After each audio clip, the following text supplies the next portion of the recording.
ভাবুন তো, আপনি একজন বিখ্যাত সাংবাদিক, বিশ্বের সবচেয়ে বড় সাবমেরিন তৈরির মালিকের ইন্টারভিউ নিতে সেই সাবমেরিনের মধ্যে উঠলেন। অতঃপর সাবমেরিনটি সাগরের পানির নিচে তলিয়ে গেল। কিন্তু ওই সাবমেরিন থেকে বাকি সবাই বেঁচে ফিরলেও আপনার কোনো খোঁজ নেই। বেঁচে আছেন নাকি মরে গেছেন? সো হাই, আমি ইরফান, আসছি আপনাদেরকে মার্ডার ক্রাইম স্টোরি শোনাতে। চলেন শুরু থেকে শুরু করি। সালটা 2017। কিম পল নামের ডেনমার্কের এক সাহসী সাংবাদিক ইন্টারভিউ নিতে গিয়েছিলেন পিটার ম্যাডসেন নামের এক অদ্ভুত খামখেয়ালি স্বভাবের বিজ্ঞানীর।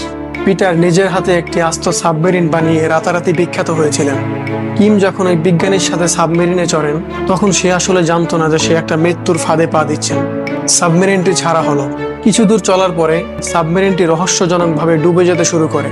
কোস্টগার্ড পিটারকে উদ্ধার করলেও কিমের কোনো খোঁজ ছিল না। বিজ্ঞানী পিটার দাবি করেন তিনি নাকি রাতেই কিমকে তীরে নামিয়ে দিয়েছিলেন।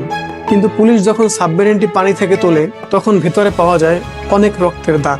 ফেসে যাচ্ছেন দেখে পিটার তার গল্প বদলে ফেলেন।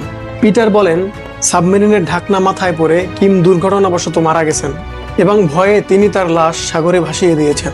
কিন্তু কোনো এক জ্ঞানী ব্যক্তি বলেছিলেন সত্য কোনোদিন চাপা থাকে না। ঠিক তাই হলো। ঘটনার কয়েকদিন পরে সমুদ্রের মধ্যে একটা লাশ ভেসে ওঠে।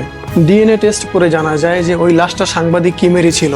অতঃপর পুলিশ পিটারের কম্পিউটার তল্লাশি চালিয়ে এমন কিছু ডার্ক ওয়েব ভিডিও পায় যা দেখে অভিজ্ঞ গোয়েন্দারাও শিউরে ওঠেন এবং জানা যায় পিটার আসলে একজন মারাত্মক সাইকো কিলার ছিলেন।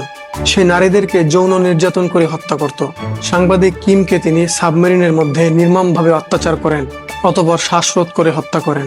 অতঃপর প্রমাণ লোপাটের জন্য লাশটি টুকরো টুকরো করে সাগরে ভাসিয়ে দেন। অতঃপর 2018 সালে আদালত এই নৃশংস হত্যাকাণ্ডের জন্য পিটার ম্যাডসেনকে যাবজ্জীবন কারাদণ্ড দেন। একটু চিন্তা করে দেখেন, দিন শেষে আমরাই মানুষ, আবার আমরাই জানোয়ার। স্টোরি ভালো লাগলে অবশ্যই একটা লাইক করে দিন এবং চ্যানেলটি সাবস্ক্রাইব করে পাশে থাকুন। দেখা হবে পরের ভিডিওতে।